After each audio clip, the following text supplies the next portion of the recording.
I'm Dr. Gail Gross, and my guest today is the celebrated musician, conductor, and composer, Marvin Hamlisch.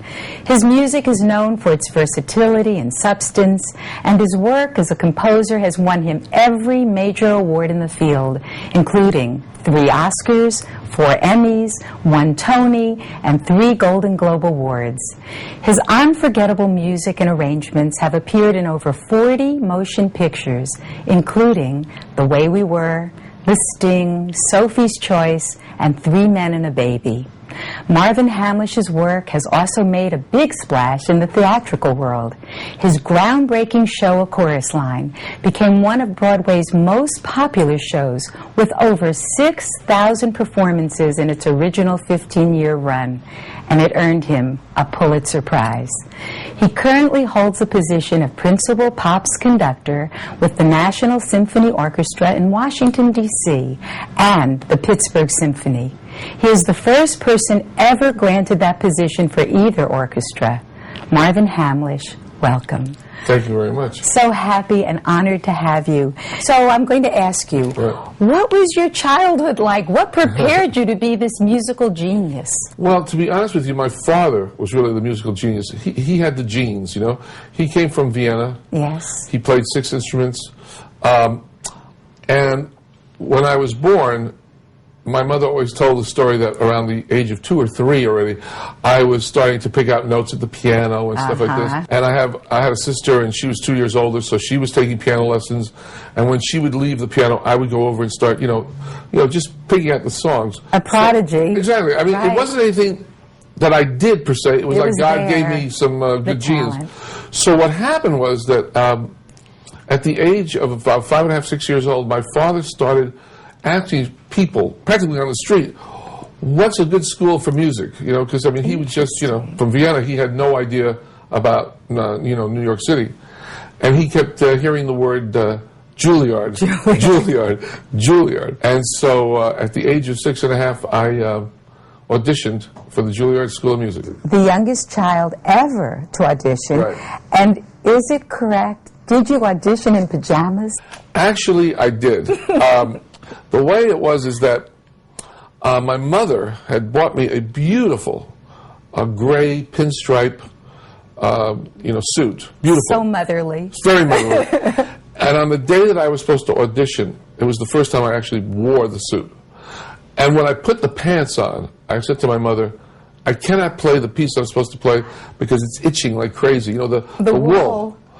My mother said to me she didn't have time to actually put in a lining, stitch it in. But she said, if you take your cotton pajamas underneath, then it'll be fine. It'll work like a lining. And the story is that I walked in to the place, and of course, you're waiting to go on, so you're very nervous. You're pacing back and forth. And when I sat down at the piano to actually play the piece, you could start to see little, Bozo the Clown and everything coming out of my pants on the bottom because you saw all the other bears and Bozo and all that stuff. But I played it in pajamas and got in. Oh, incredible. Think about that. And then you stayed at Juilliard, and you were playing and composing at a very young age. Right. So you knew your passion really so early. What happened, actually, was very interesting, and I'm always very, very thrilled that Juilliard did this. When I was about 8 or 9 years old, I said to my father, there is no reason for me to go to Juilliard because everybody out there is trying to become Horowitz, and I'm trying to become Richard Rodgers. And I'm being very quiet about it because, they're doing the whole classical world. And you like pop. And I'm going to popular things and I'm going to shows. Well, my father gave me a great piece of advice. He said, well, Marvin, if you're going to play your songs, your brand new songs, for people, then those people should be able to hear them very well. They should be played well, not junkily. They should be played. Brilliant. He said, so therefore, you should continue to learn the Bach and Beethoven, which will make you play your songs better. It was absolutely right. And all the things that I'm doing today, I could not have done without really the kind of education I got at Juilliard. In a certain way, then your mentors became like Leonard Bernstein and Julie Stein was really mine because I fell in love with a show called Gypsy, which I still think is one of the greatest shows of all time. Yes. And I'll tell you an interesting off-the-wall thing. Go for it. my high school was the professional children's school. Yes. Sitting next to me in my high school was the illegitimate son No. of Gypsy Rose Lee. No. So every time I wanted to see Gypsy, Yes. I just said to Eric, was his name Yes. Eric Kirkland? I said, Eric, I need 2 seats for, Gypsy. So on my high school diploma, in their desire to get, important guests to Yes. sign, your diploma, my high school diploma is signed by Gypsy Rose Lee. Imagine. This is important. This is cool. This is cool. Then you became friends with Liza Minnelli. I became friends with Liza Minnelli because, again, a friend of mine in my school at PCS was dating this girl called Liza Minnelli. All This right? girl. This girl. And he had a wild idea. It was really wonderful. We became friends. Yes. And she said that she wanted to tell her mother some way that she wanted to go into show business, but she knew that if she came right out and said it, it would be a problem. Mm-hmm. So Christmas was coming up. I forget how old we all were, probably 16, 17 years old. Yes. And we decided to go into a studio. We wrote 4 songs for Liza. She sang them, right? Amazing. We made the thing. And then when we came to Christmas, we brought the records to her mother in Scarsdale. Wow. And said, here's your Christmas present. Wow. So, yeah, it was a wow. The highlight of the evening for me was that Judy Garland said to me, well, now that you played for my daughter, would you want to play for me? Oh, and, Marvin. Now you're in another heaven. heaven. Yeah, you've reached heaven. And, for me to have played those songs was just everything you could ever want, Imagine. So it was a wonderful childhood because I got to meet a lot of people that became very famous later on. Yes. Leslie Uggams and I went to the same class. Can you imagine? It was just wonderful. It was just great. In a certain way, it makes me think of destiny, that you had this destiny right away, like a Mozart. Do you ever think of that? Do you ever have this pinch-me moment that this was your destiny and these things that happened to you so early? I'll tell you when I get my pinch-me moments, because you're right, I do. Just the other day, in fact, I was in my office, I'm putting up pictures, and on one side of the wall, there are what I call the professional pictures. Yes. And the other are the personal pictures, friends of mine. And I look at that wall of professionals and say, my God, I practically worked with everybody. Wow. And in a time that, if you asked me what time I would have preferred to be working with people, that was the time. Yes.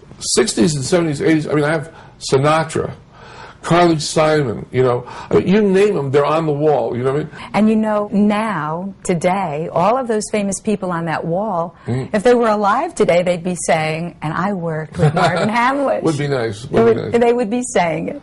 So ultimately, you won 3 Oscars in one night. What was that like? It was basically surreal because it was very interesting. Before we went to the Oscar show, I brought my parents out. I felt pretty good that I was at least going to win one Academy Award. However, I kept saying to my father, can you imagine if I only win the award for adaptation, which was for the Scott Joplin, for the Sting, I said, I'll be the only Oscar winner who won't feel good because my work as a composer will have been repudiated because I won't win for the way we were. So after that, everything was gravy, and I was in another world. I was just like, someplace else, What was it like that your parents lived to see this incredible success? Oh, it was. Could they ever believe it? I mean, well, my father particularly had great faith in my talent, and of course, he being a musician, he could understand the talent. My mother just cared about 2 things. You should be happy and eat. Right. Eat, be happy, eat. Maybe eat. we're related. Yeah, probably. Siblings. It's the same mother. But no, it was very exciting, Oscar night. And it's still exciting, whether I'm in it or not. It's just it's a wonderful thing. Yes. Did they ever talk to you about that? What was it like to see this journey, to see that you reached this incredible success? Well, my mother was always concerned because when I was really working hard, it really meant working hard. It meant like some days, you'd stay up till 4 a.m. in the morning. You'd go to sleep, you'd wake up at 8, She was always very concerned about that because, and I said to her, this is how much time I need, In fact, to this day, when I have a project that I've really got to get done, most of it gets done after midnight. Really? Because there are no phone calls. Interesting. There's no fax machines. There's no nothing. There's just That's it. 12 midnight, it's over. What is the process that you go through? What is it actually, Marvin? You just rest in the day, or do you just don't rest and just keep on going until it's your time to write? You talk to composers who will say to you, I go in the studio, we rent the place for 6 hours, we write something. Yeah. And it comes. Now, the fact that when they write it, it turns out to be some great piece of music. Imagine. You know, you just think to yourself, how did you do that? You know? Yes. No one knows that. Yes. Because you can work 6 hours and write nothing. Junk. Or the worst is you can write junk and people love it. That's the worst part. But that is a gift from God. That thing that you get in touch with something that day. Yes. You know, as a professional, you can always write something. Yes. I mean, you can always put something new on the paper. But to write something really good, I like not to be in a rush. I like not worrying like I got to have it tomorrow at 3 o'clock. Right. You know? No I like pressure. it to be, you know, not too much pressure. On the other hand, I'll give you good pressure. If you're writing for Barbara Streisand, Yes. that's good pressure Yes. because you know you can't get away with anything less than really good. She's a great musician. She's a wonderful musician, and Yes. she has great intuitive sense. ideas, just constantly. So you might take a little longer, but you're going to get it more Better right product. because of her. Yeah. And you have done so much with her. Yes. You've directed, you've arranged, Right. you've written for her in The Way We Were, Right. and The Mirror Has Two Faces. Right. Tell me about what it was it like working with Barbara Streisand? I love it because she is a New Yorker. Yes. She likes to get it done. She is truly a perfectionist in the best sense of the word. Yeah. Meaning, I always said to the musicians, I said, you know, if you think this is going to be an 8-hour day, leave now. I said, because I'm not going to stop her if she's on a roll. And if all of a sudden we're going into the 11th hour, hey, you know, some days you want to go 11 hours, and some days you go, forget it. And this You know? is your understanding. Right. As a person that when you're writing for her, it's wonderful because you know that voice and you know what it can do, and What it can an do things instrument. that, you know. And then, of course, when you're working with her, she has wonderful instincts. Many times she can musically say it. Other times she can just say it in another language, in another way of saying it. Yes. But her instincts are, I would say, just about 99.9% right. Yeah. The biggest thing about Barbara Streisand that I learned, the most important thing is, don't promise her what you cannot Deliver. Meaning, a small issue, but important. Let's say she wants the arrangement Thursday at 1 o'clock. Yes. And I know that the arrangement cannot be there until Friday at 9. Yes. Now, I have a choice. I can either say, yeah, we'll get it there Thursday, and then come Thursday, it's not Disappoint her. there. Or I might as well disappoint her right up front and say, Right. Barbara, there's not a prayer for Thursday. I'd love to, but I can't. So much better. But Friday, 9 a.m., trust me, you'll be It'll happy. be there. As long as you tell her the truth, Yeah. she's much more able to accept it and deal with it. Because she has options. Yes. She knows where she stands. But the minute you promise her something that you can't do and you're only doing it to try to keep her cool, Appease, no. big mistake. Big mistake. And then she stopped wanting to perform on the stage. Right. And then she did that huge Millennium Right. presentation that you also directed. Well, I was a musical director, yes. What was that like? For Well, her to actually get yeah. back on the stage. It was great. I'll tell you what was great about it for me. You knew that she was going to sing well. Yes. You knew the show was going to be good. You know the orchestra was going to be great. What was great for me was that we got her up there and she actually did the show. Yeah.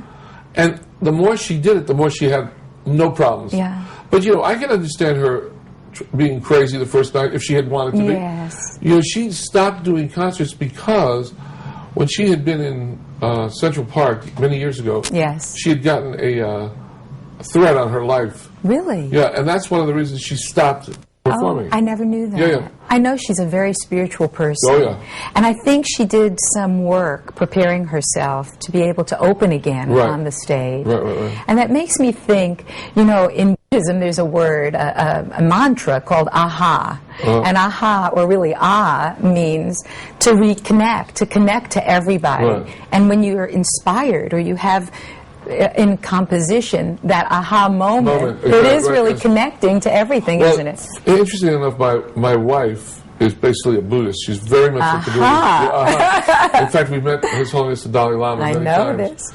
And I don't know where I lie exactly on the scale of this, but I will say to you that I have said that in writing, yes, there's something you feel just as close to God as you could possibly get. You just think He's just right there, you know? Right. When you're looking for something, when you're looking for the note, you're looking, and then all of a sudden it's there, you go, wait a minute, who pushed my hand to that? You know what I mean? There is, and I think that artists are very lucky because to a degree, without even asking for it, we're somehow in a spiritual mode to begin with. Open to it. Yes. Oh, very open to it. Yes. And I particularly enjoy reading about Buddhism only because I am Jewish, and it's not like either or. No. What's great about Buddhism, it's an adjunct. You just add it on. It's like a vest. Do you know that 30% of all the converts to Buddhism are Jewish? I would think that's true. And there's an interesting book called The Jew and the Lotus. Right, yes, I've read Because that. they both believe so much in kindness. Right. Someone asked the Dalai Lama, what is your religion? He said, kindness. Very good. My religion is kindness, compassion. So I'll have to ask you, Yes. how did you meet this Buddhist wife, Terry? It's a complicated story. I'll try to make it. No, try to make it right. I love to listen. Okay. I love stories. I have a dear friend of mine. His name is Richard Kagan. He lives in California. I live in New York. Yes. Right? Okay, so the housekeeper that he has a sister who's a housekeeper. Yes. Who worked for this girl named Terry Uh-huh. in California. The two housekeepers get together and say, you know that girl out here, Terry, she never goes out, and anything like that. And you know Marvin in New York, he never goes out. We should Get them together. So the housekeeper gives Matchmaking. her number, the number of the girl, to my friend Richard, who calls me and tells me this whole thing. And I say, Richard, if this is the last time you try to push me together with someone, I'll call. do it. I'll call. He says, fine. So I call up the number, and I just say, hi, this is Marvin Hamlisch, blah, blah, blah, blah, blah. So finally, we spoke. Yes. And we spoke and spoke, and these conversations became very long. When I Yes. say long, I'm talking about Hours. 4 hours, 5 hours. So after having about 2 or 3 months of these endless conversations, I realized I was falling in love with this person, and Hadn't met her yet. had met her yet. And she was coming to New York, and I said I would meet her in New York, and she came to the Westbury Hotel. I went over to the Westbury, I knocked on the door, and as I did, I put a piece of paper underneath the door, which she grabbed, and it said on it, sight unseen, will you marry me? A Buddhist moment. An aha! Exactly. She said yes and opened the door. Amazing. Isn't that amazing? Yeah, that is pretty crazy. And isn't it? happily ever after. 16 years so far. Isn't that something? 16 years, and she's Beautiful. And she was very but she was very much into different religions and stuff, and I Yes. learned a lot from that. I mean, Yes. that whole world of mine that I'm now into, or at least interested in, I was totally. You know, one of the terrible things I will say about being in the arts, there's one Yes. bad thing. I don't know if you found this with other people, but I found that if you're really doing your music and you also have to worry about math and English and stuff at school, Right. that pretty well takes up most of the day. There's not much room to add on all these other things that That's so you should be true. interested in. You Right. know? I mean, you should say, well, you know, I went to the great art museums. Who's got got the time. time? I mean, you're trying to keep your scholarship at Juilliard. Yeah. You got to be sure that Queens College. You're doing, you know, you're doing all these things. Yes. And of course, I started to work when I was about 19. So my education in a lot of this stuff Was limited. was very limited. Yes. It's almost like, yeah, I know about music and stuff like that, fine. Yes. But you ask me about something else, I go, I don't know. So in a way, She during my opens marriage, into that. I am now slowly opening up to a whole, I'm now getting my liberal arts I training. love that. That's Yeah. wonderful. Well, it's true. Because I know, you know, when I was in high school, I dated a boy that went to Manhattan School of Music. Good school. Good school. Was a composition Yes. major, and I know that hardly anyone graduates in composition. I mean, it is so Right. tough. It's math, really. No, it really, and it's just a lot of work. A lot You know, of it's a lot work. And funny enough, when you finally get an hour, you're just dead tired. You're like, Yes. thank you. You know what I mean? Yes. But it's been very rewarding and it's been very interesting. And one of your mentors was Leonard Bernstein. right, yes. Well, How did that happen?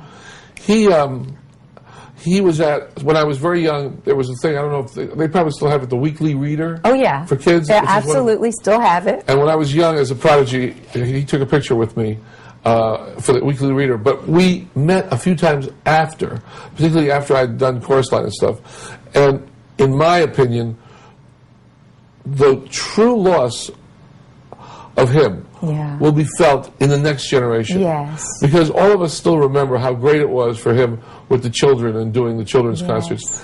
I would give anything to see that back on television, because I think that's what our generation is missing. We're missing that link to tell kids that there's music out there that's really good, and you should know this. So if you were on a desert island, what would you bring with you? Well, I have the same 5 or 6 CDs for the last 30 years. I haven't changed my opinion. The first one that I go crazy is listening to West Side Story, the original album, you know, with Larry Kurt. And when you get to I Want to Be in America and you hear that orchestration go crazy, you just go, thank you, God. I'm glad I'm alive, you know? I mean, you know, if you're stuck on the Long Island Expressway and you're about to shoot yourself, which most people are, that's one of the good reasons to have that CD, because then you go, relax. it's okay. Life goes on. Life goes on. Then there is Shostakovich III. Yes. There is Nessa Dorma. I'm trying to think of there's Gypsy, of course. You know. And then I forgot the other two right now because I haven't driven for so long. But yeah, I think I want to make sure that there are worthwhile things to buy now to put into your CD. Yes. You know, and that to me is very important, to see what's coming now of the new generation, you know? Because when you think about it, when music is used for learning, enhancing learning, processing information, staying calm, using more of your brain, having more capacity, and then we think of this jolting kind of music, this technological sounding music that kids are really buying into, what are we doing to their nervous system? What are we doing to the person that we're creating with giving them only that kind? Well, I have to be honest with you. I'm sure that I thought of my folks as old fogies. Yeah. And now I'm sure everyone thinks of me as an old fogey, because I went the other night to an event and they had a rock group there, and they thought they were doing me a favor. They put me in the first row. Your ears. They opened up with something. I swear, I said to myself, I'm going right to the hospital. I'm going right to an audiologist. Hello. I mean, I don't get it, you know. I mean, because to me, some of the most beautiful music in the world is played real soft. And you just sit there and go, you know, there's a place for us at the end of West Side Story. I mean, I don't think it gets louder than piano or something, and yet it just goes right to your heart. I think that's the part of the music that I miss. I can understand it saying things. I can understand it being rebellious. But I want to feel it somehow. I want to feel an emotional... Resonate. To have it resonate. To me. So I can take it from there and go, I can take that into my life and it can mean this, you know?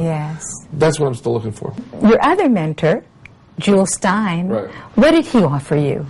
Julie Stein, let me tell you, Julie Stein was a very small, big man.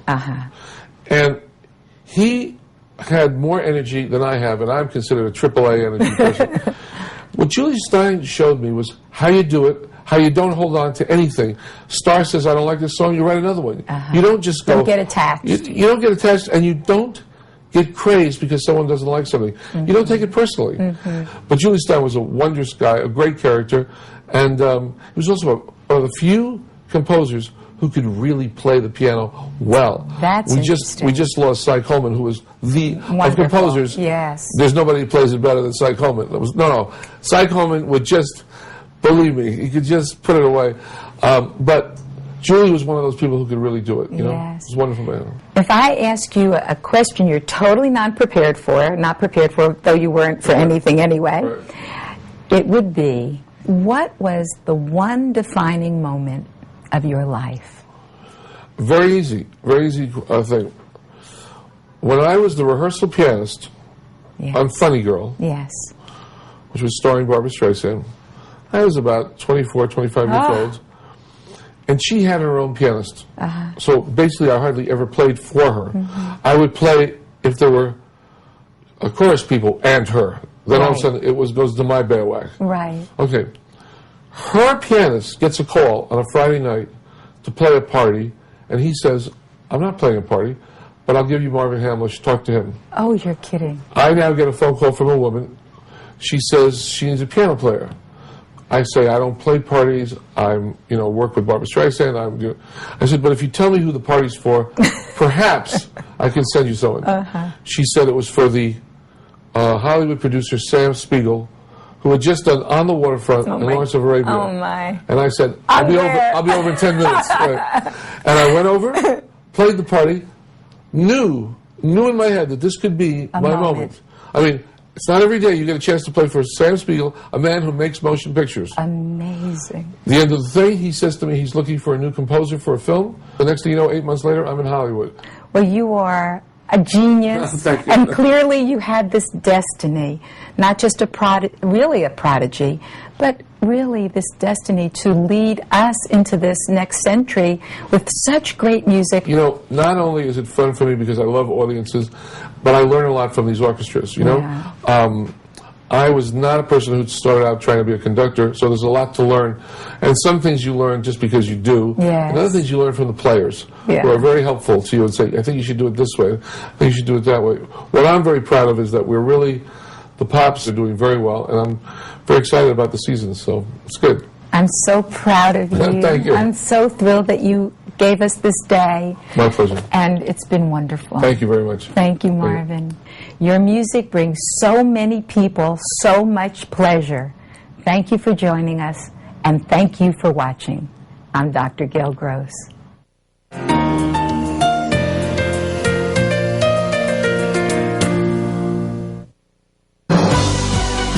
We are PBS.